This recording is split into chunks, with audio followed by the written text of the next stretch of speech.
Good morning and welcome to Liverpool Transfer Daily from the Blood Red Channel. I'm Guy Clarke. Alongside me, Pat Smith, as we talk about the latest Liverpool transfer dealings and rumours. And today could very well be Darwin Day. The Uruguayan set to undergo the bulk of his medical today in the Northwest before potentially being announced as a Liverpool player in a potentially club record signing that could eclipse the £75 million paid for Virgil van Dijk. Pat, hope you're well. Know you've been away on your holidays, but plenty of excitement around a new potentially club record arrival and a centre forward to boot. Yeah, absolutely massive. I've been away, so I'm not necessarily perfectly in the loop, but yeah, I've been keeping up to date with it on my phone. I'm normally the guy behind the scenes on these Transfer Daily, so it's kind of weird making my debut on one of these morning podcasts. But yeah, very, very exciting times, and what a player we could have on our hands here, guy, couldn't we? Yeah, definitely. What do you make of him as a player? I mean, I can't imagine you're probably the biggest Portuguese football enthusiast, but Liverpool fans did get a chance to see him close up, as they did with Luis Diaz in the Champions League before buying him. He scored both home and away against Liverpool, scored the crucial goal for Benfica to see off Ajax to even get them to the last day. And Virgil van Dijk has been glowing in his praise. You mentioned that he's been on my radar since I think Benfica beat Barcelona 3-0 on the group stage in the Champions League. I remember thinking, oh, that's a weird result. I'll go and have a look at the highlights of that. And just this young Uruguayan lad with long hair, absolutely tearing Barcelona to shreds with a goal. You mentioned their big goal to knock out Ajax in Amsterdam. And then, of course, playing against Liverpool, completely stood out, head and shoulders above the rest of his Benfica team. Seemed mature beyond his years, playing on the left, coming back and tracking, playing up front, just bursting past Konate, Van Dijk, who are rapid.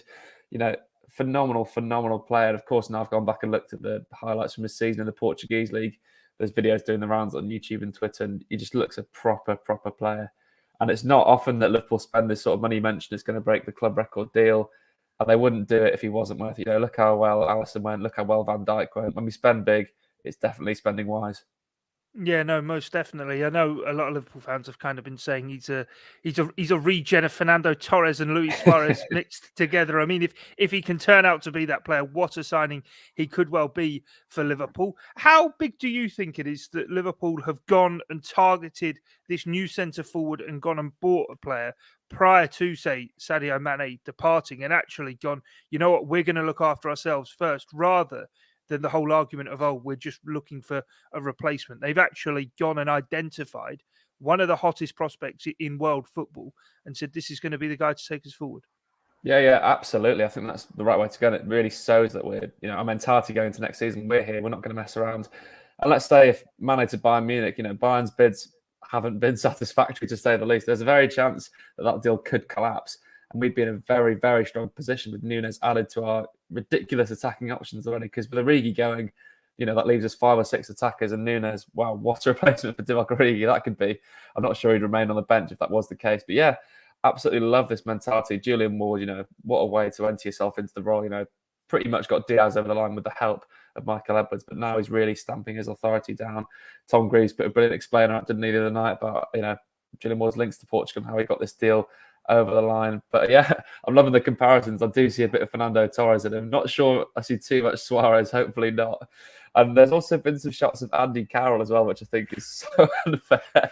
I think it's just based on the long hair alone. But I was going to say, I think it's due to the man bun, that isn't it? Yeah. Due to the hair tied up. But yeah, no, we'll have to wait and see how he goes. Do check out the explainer put together on the Blood Red channel last night about Julian Ward and the role he's played in these transfer dealings and his links to Portuguese football, dating back to his time in the technical staff under Carlos Queiroz. But Pat, in terms of the Portuguese league and I suppose how it transfers, how confident are you that Darwin Nunez can come into Liverpool and hit the ground running? Because we often look across Europe and the European leagues of saying which fit is the best for coming over to the Premier League. But off the top of my head, a lot of the recent kind of players who've been brought in from Portugal, certainly top end players who've come in from Portugal, have adapted very easily. You think of the likes of Luis Diaz, but even Ruben Diaz at Manchester City, Bruno Fernandes at Manchester United. It seems to be a league that is quite well suited.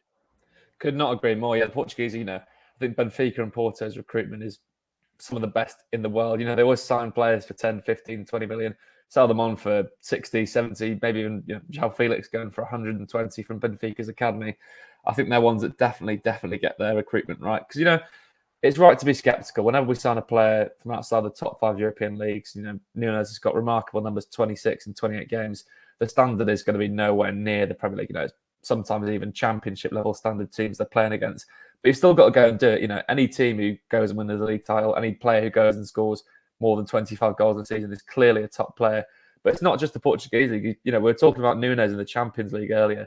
6 goals in 10 games is really good numbers, and big goals against Barcelona, Ajax, 2 against Liverpool. It really shows the caliber of player there.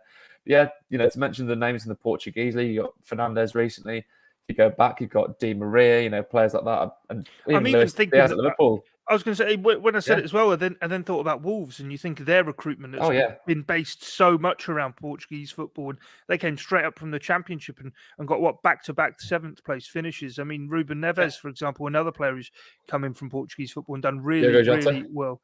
Exactly, yeah, Diogo Jota as well. How can we forget? Chat box, plenty going on in there. So do get your questions into us. We will fly through a few of them. And Mr. MH says, question is Liverpool's transfer business over, guys, or is there still more to do after Nunez? Pat, what's your thoughts on this? If Liverpool were to be done now and say, right, middle of June, that's it for transfer business, would you be left disappointed, or do you still think with how long's left to go, and we know the number of players who are potentially going to be leaving Liverpool, might still be something up their sleeve? I'd really like to think not. In my opinion, I'd love us to do more transfer business, but I can't say I'd be disappointed if this happened, because let's be honest, I don't think most of us were expecting this to happen, such a big transfer so early on in the window. So I can't say I'd be unhappy, because I don't want to get too greedy with the transfers, but I would love us to see another midfielder brought in. But I think that might potentially depend on outgoings. There's rumours of Oxlade-Chamberlain or maybe even Naby Keita perhaps moving on. Yeah, I'd like to personally see another midfielder, and then obviously there's a young Scottish right back I'm sure we're going to move on to, perhaps more defensive options in the squad.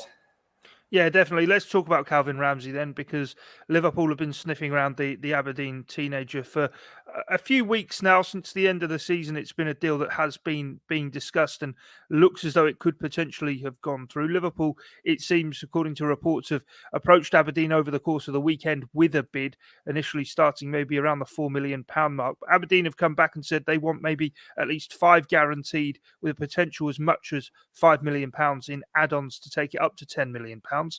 Other reports suggesting it might be close to 8.5 million. What are your thoughts on it, Pat? Because I know you think already there's a certain right back in the Liverpool squad who, if he could be reintegrated, would be the ideal deputy to Trent. Yeah, well, exactly that. Nico Williams is an outstanding player. He's one that I'm a huge fan of. He's finally got his game time he's deserved at Fulham and just shown the quality he has. It's almost inevitable though that he is going to move on. I'd love Nico to stay and be that backup, because he can cover both sides on the right and the left. He's played left wing back for Wales now for the past 6 to 12 months. He's very competent in both roles, especially if Kostas Tsimikas were to move on, but hopefully he remains as well.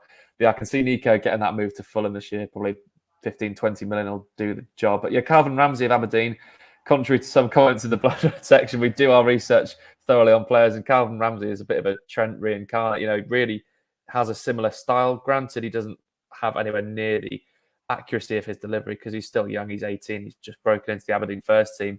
But the way he plays, he really bursts forward, loves getting early crosses in the box, quick into play with the feet. Looks a really, really promising young talent. I think he'd be an ideal backup to Trent in a similar style, because we don't have many other options in the squad after Nico. Joe Gomez has done very well though when he started in the season. I think of Forest away and, a couple of games like that. He's done well. He's sort of tried to play like Trent, which I don't know is the best way of going about it for him, because it's a centre-back playing right-back inevitably. But yeah, it'd be great to get an actual proper backup right-back in, and Calvin Ramsay looks like he could become a Trent Alexander-Arnold type if called upon.